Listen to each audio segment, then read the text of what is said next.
afternoon, ladies and gentlemen. Welcome back in the Golden Hall of the Liechtenstein Palace. I hope you enjoyed your short coffee break and you are ready for another set of discussions. Right now, the session that is ahead of us will be very important because throughout the day we were talking a lot about the crisis, about the current crisis, about the high inflation, about the problems with deliveries of energy, and actually one of the answers, one of the solutions, is actually accelerating the decarbonization process. And as you probably know, the European Union published the so-called RePowerEU package. So the package that is accelerating the Green Deal, accelerating the commitments of the EU, and setting more ambitious targets to reach a more cleaner, autonomous and resilient EU. I'm very glad that we can welcome here another set of speakers. I would like to introduce you the moderator of this panel discussion. This debate will be moderated by Magda Jakubowska, who is active at Visegrad Instytut. Visegrad Instytut is among the partners of the Prague European Summit, and Ms. Jakubowska is also Vice President at Publica Foundation, the foundation that established Visegrad Instytut. I hope I'm saying that correctly. Thank you very much. Just me only remind you the key partners of this summit. This summit is organized by European Institute for European Policy and Institute of International Relations in Prague. The main institutional partners are the Office of the Government of the Czech Republic, representation of the European Commission in the Czech Republic, European Investment Bank, Hans Seidel Stiftung, and City of Prague. And regarding other partners, important partners, I have to mention Stratos Auto, who has been active on the Czech market for more than 28 years, and it's our main, most important partner, and EIT Urban Mobility. Let me also mention that general media partner of this event is the Czech television, the Czech public broadcaster. And I think it's now time to start the discussion, so I would like to invite Ms. Jakubowska and speakers to join me here on the stage to take their seats, and I will just pass the floor to my colleague Magda to start this panel discussion. Thank you. Hello. Welcome everyone to this discussion about RePowerEU. I'm joined by Joanna Flisowska and Václav Vislous, right? Good. I finally made it. Joanna is an expert on climate and energy policies. She's now working with the Reform Instytut in Warsaw, in Poland. Earlier on, her career was connected mostly with Greenpeace and some other organizations that previously with the European Commission. So this is mostly this. With Václav. Václav has a very interesting affiliation. He is working with Coin. Coin is a fintech, but energy connected. If you want to have a look of the details, please do. I'm not really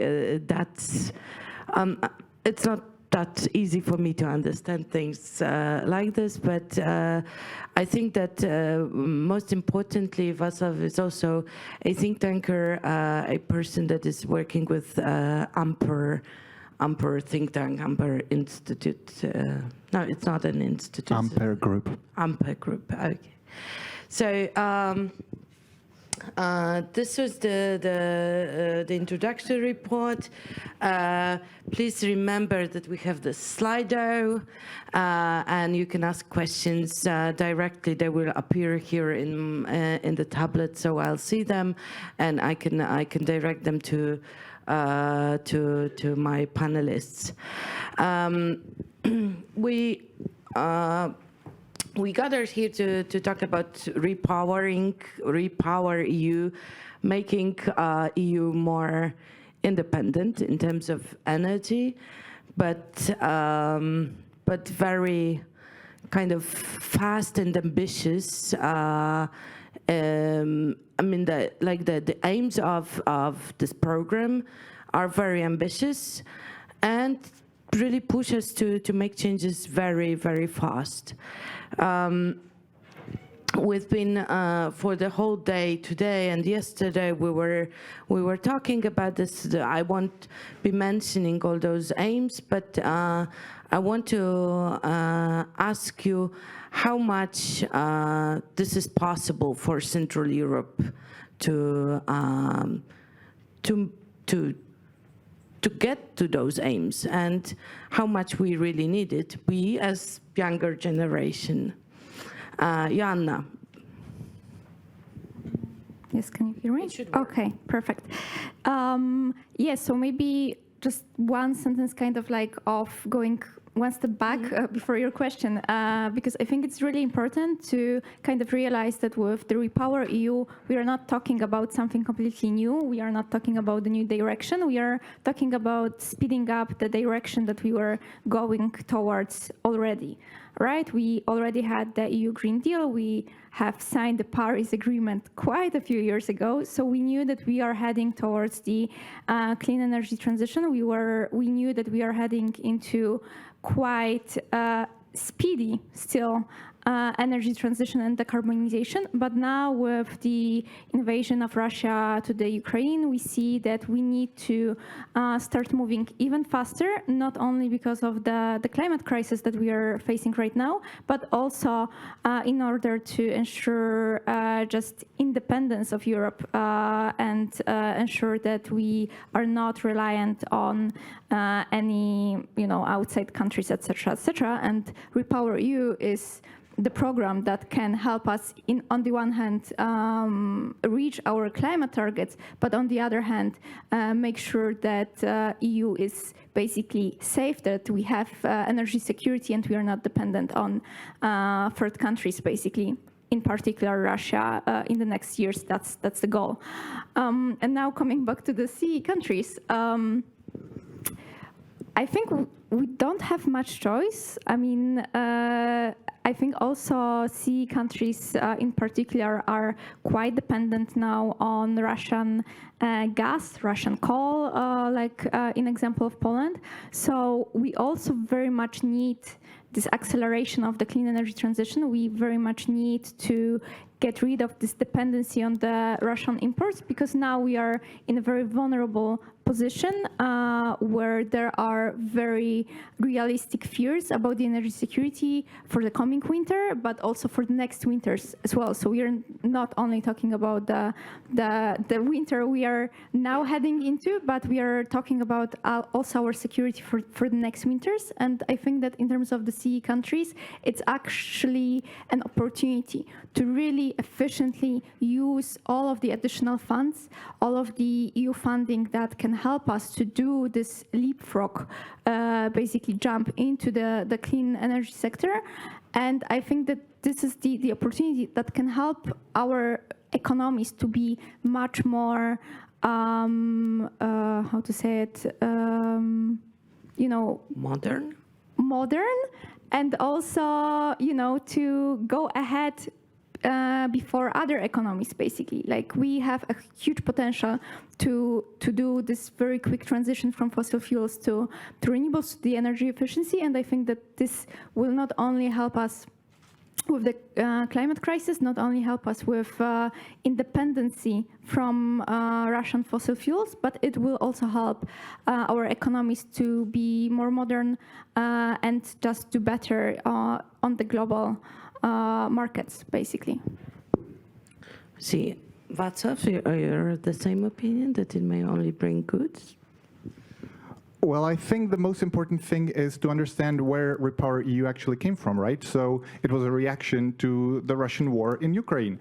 And so if we were here, let's say a year ago, I think we would have like the roadmap would look like, okay, in the medium term, we'll use a lot of gas and, you know, that's our transitionary fuel and that's how we get to green economies. But that actually changed. It reminds me of the famous Albert Einstein story where, you know, he gave this exactly the same physics exam to his senior students and his assistant was asking like, why are you giving them the same exam 1 year later? And he says, well, the answers have changed.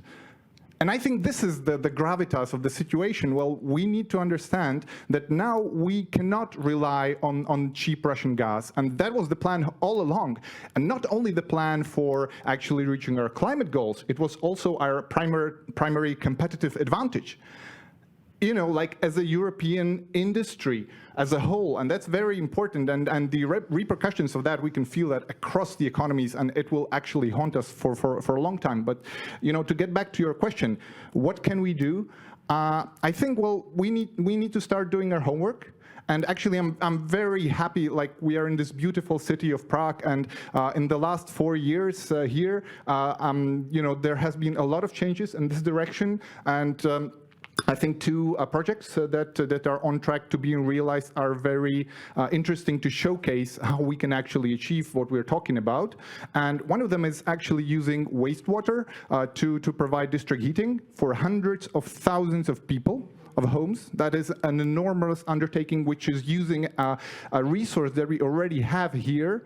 So what does it mean? We do not need to pay for fossil fuels. We do not need to emit emissions. We do not need, you know, to be reliant on some questionable foreign partners. We give jobs to local people, etc., etc. And so I'm very happy with this. And also there is the biogas station which should be incinerating, which should be using municipal waste to create biogas and biomethane. And this is another project, you know, that can decrease our reliance on imported fossil fuels. So as you mentioned, I come from the Ampere think tank, and one of the important concepts that we came up with after the invasion is actually the concept of a security footprint. And so what does this concept mean? Wait, with the solutions and the ideas we'll talk in a second, I still wanted to mention, before we get the solutions, challenges we are ahead. Because, okay, the numbers are there, it is doable, it might be hard, okay. We may need to, you know, work a little bit harder, but we can do it. But what are the challenges, why it may not happen? Where are the obstacles? Because I know you mentioned a lot the question of legislations and slowdown in that sense. Then we will go to solutions. I promise. Yeah, so I think that like the main challenge now is the political commitment and political will to actually implement those ambitious plans that we have to really implement the RePower program plan. Because for now, these are just proposals from the European Commission. It still has to be agreed by the European Council, by the member states. But then the really hard work begins to actually translate it into the national strategies, translate it into national legislation, and to remove all of the barriers that so far were hindering the development of renewables and energy efficiency measures, energy savings in different countries. So, for example, I can also refer to example of Poland, where for the past years we had basically a complete blockage of the development of onshore wind. And these are the examples of the things that need to be changed. We need to have this political will to not only unblock the blockages that we have, the barriers, but also to ensure that the legislation, that the national strategies are actually helping to accelerate these transitions. So that's for sure the main important point. And then the second point will be the money. Of course, there's gonna be a lot of funds coming from the EU for this exact purpose, but we also need to mobilize private funding that would also go in line with this direction. And thirdly, I would say in terms of the risks that I see, is also coming back a little bit to this point of the commitment, to make sure that we do not get distracted on the way from this, that if there is any sort of, calming down on the markets now, when it comes to the price of gas, we are not yet fully cut off Russian gas, etc., that it does not kind of calm us down to get back to the old ways, because we have this habit, I think, as human beings, basically, to stick to the status quo and to rely on old ways as long as we can. And in this case, we just cannot do this, both in order to truly ensure the energy security and truly serve the interests of the people. Because let's remember that this energy transition is good not only for the climate, not only for the energy security, but it's also gonna be good in the end for our pockets, for our health, etc., etc. So, yeah. And from the point of view of business, what possible obstacles you see? I don't know, technology transfers, I don't know, deliveries. What? Okay, so the way I see it, or that we see it, is first is definitely legislation. So here in Czechia, we are so far behind on any legislation regarding to the energy markets. Hopefully it seems there is some traction now there, but a lot of lobbies, interests, etc. So this is a huge factor.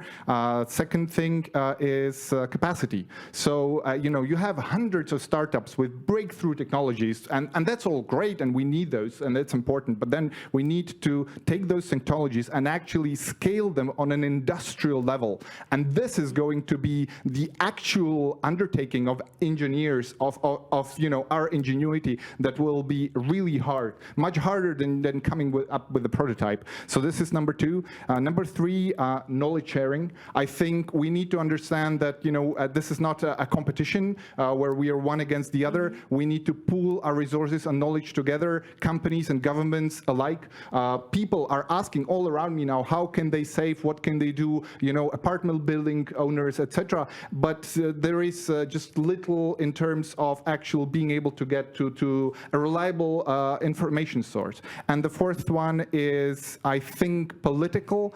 We need a national dialogue. We need to make this a priority to involve the people and the companies, to kind of make it like, okay, we're in this together. This is our mobilization. This is how we are going to tackle this together for the benefit of everybody. That was my other question, how to convince people, because to be honest, in that sense, many depends on us. May I? I think it's very important that the government leads by example. And we don't see that, right? At least for Czechia, if I speak, right? If we look, for instance, at governmental buildings, they are an F or a G on insulation. It's tragic, and there are no real plans to do anything about that. But then there is also a question that you said, financing, right? So okay, we are in a huge crisis. We can't spend billions on and especially the old buildings. You have to deal with that status and all the problems that come with that. But potentially there could be a solution, right? So these are called energy performance contracts, but then you can't use them as the government because there are very clear rules which say that, okay, if you use them, it's actually a hidden government debt, and that's bad. So very close to us is the National Theatre of Czechia, and there was a couple years ago a premier ESCO company, Čes ESCO here in Czechia, did a very interesting project there that I think really showed the potential, but then the director of the Czech National Theatre had to face charges because he signed it the project, which was fine. It saved a lot of money, but just because it's hidden debt financing. So I think this is another thing we can do, because this EPC projects, basically you don't need the money because banks provide the financing and business provides the know-how. Yeah, but maybe just to also add to this question, I mean, I think that all of the polls that are showing like what people actually want show clearly that European citizens are very much in favor of the renewable energy. They are very much in favor of the energy transition, of the energy efficiency, etc., etc. But on the day-to-day basis, they need to be told what is the actual reality around us, what is the truth, because we often forget about how much subsidies goes into the fossil fuel infrastructure, into maintaining fossil fuels directly, not mentioning of all of the hidden costs like health costs linked to the pollution, to the environmental destruction, etc., etc. And because we are already used to it, because we don't hear the numbers, we forget. And then suddenly when we are talking about renewable investments, when we are talking about the energy efficiency investments, it all sounds like, oh my gosh, it's gonna cost so much.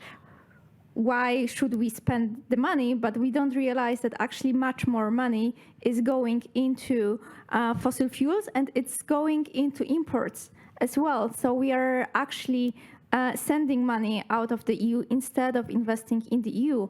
And this is, again, another argument to kind of get people on board, but because on the one hand, it's helping transition into the direction that people are actually supporting. On the other hand, it is a huge opportunity to invest in production also inside of the EU. For example, heat pump factories, renewable energy elements, factories, etc., etc. There is a huge potential into bringing the production of this energy transition that we want to see inside EU, making new jobs and helping the people.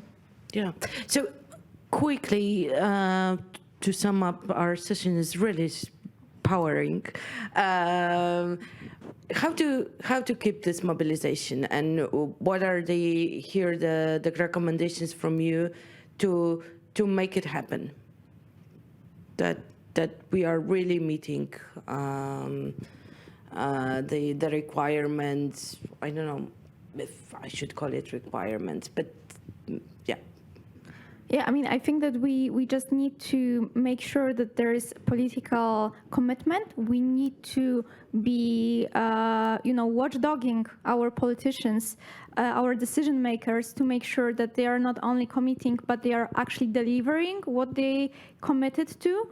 We need to make sure that there is no kind of going back and slacking on the way. And in this regards, civil society has a huge role to play, but let's also remember that we need to both push, but we also need a push from the private sector equally as well, because they are also the ones that can demand the implementation. But on the other hand, we also need to push the private sector to decarbonize as well as soon as possible, and they are part of that solution.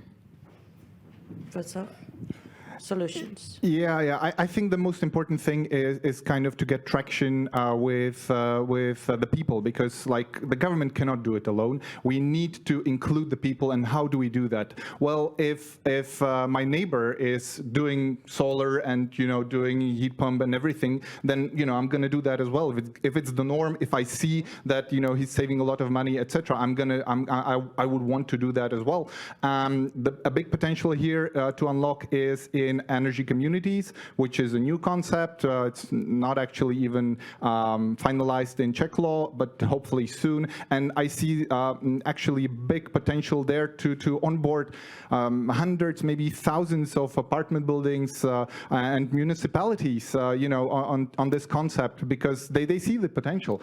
And we need to give them the tools and not to stop them from doing that.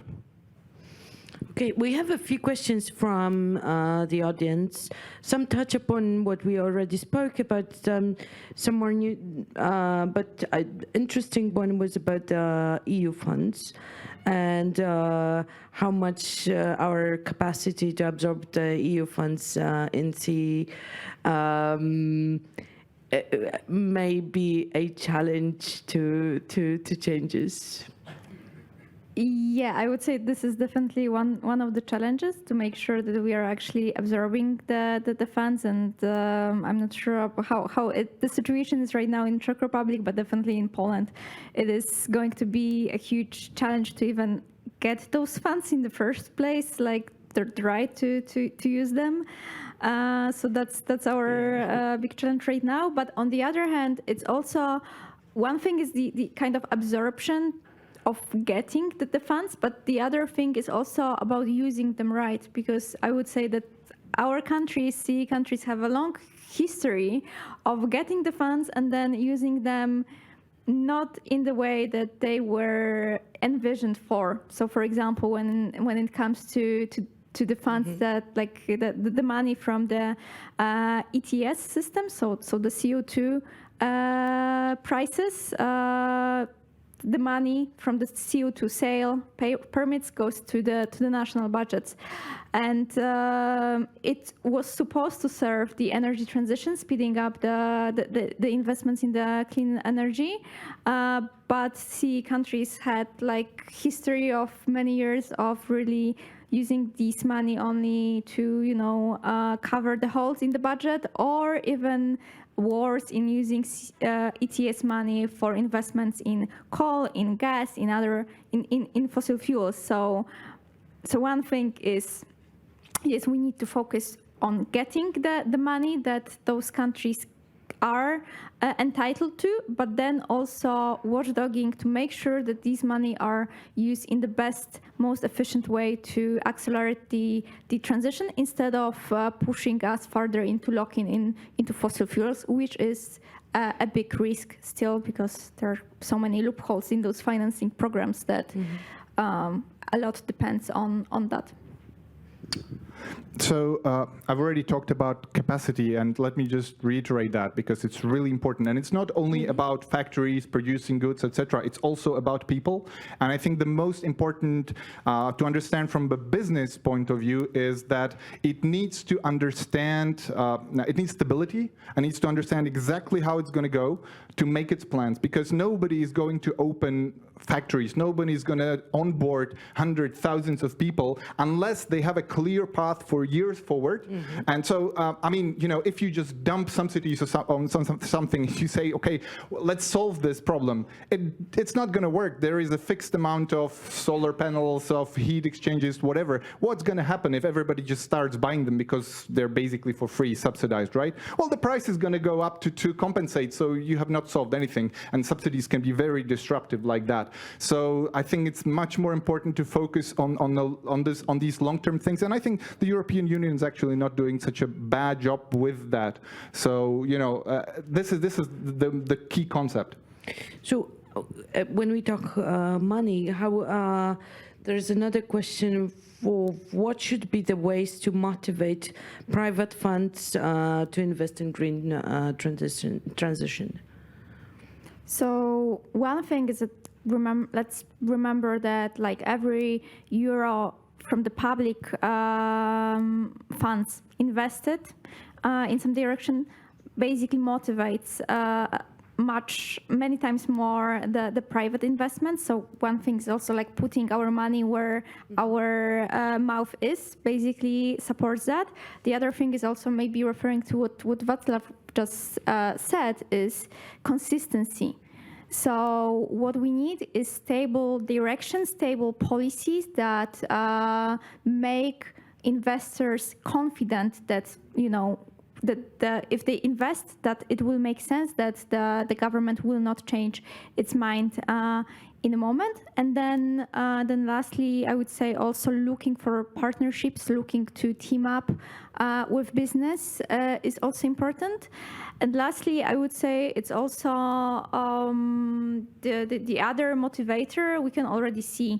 There's more and more demand from the customers, from other business partner, to the companies, for them to be decarbonized, for them to have net zero strategies, for them to produce their goods with renewables, energy, etc., etc. And this trend will continue.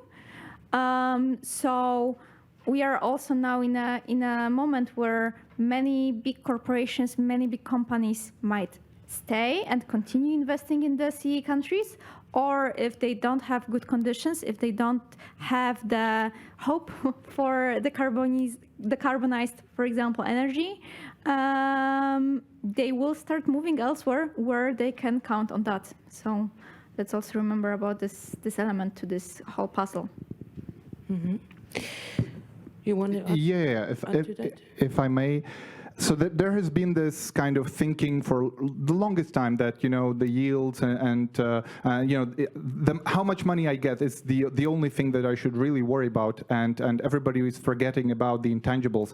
And I think this is not correct, because like on a devastated planet, all your money are not going to do anything. So you need to understand that you know, with money also comes responsibility, and also that you know, by actually doing something which has a positive externality, we call that as economists, actually is improving the lives of us all. So, you know, for example, if there are less cars in the city, or, okay, at least if there are less gas cars, then, you know, we're going to breathe better.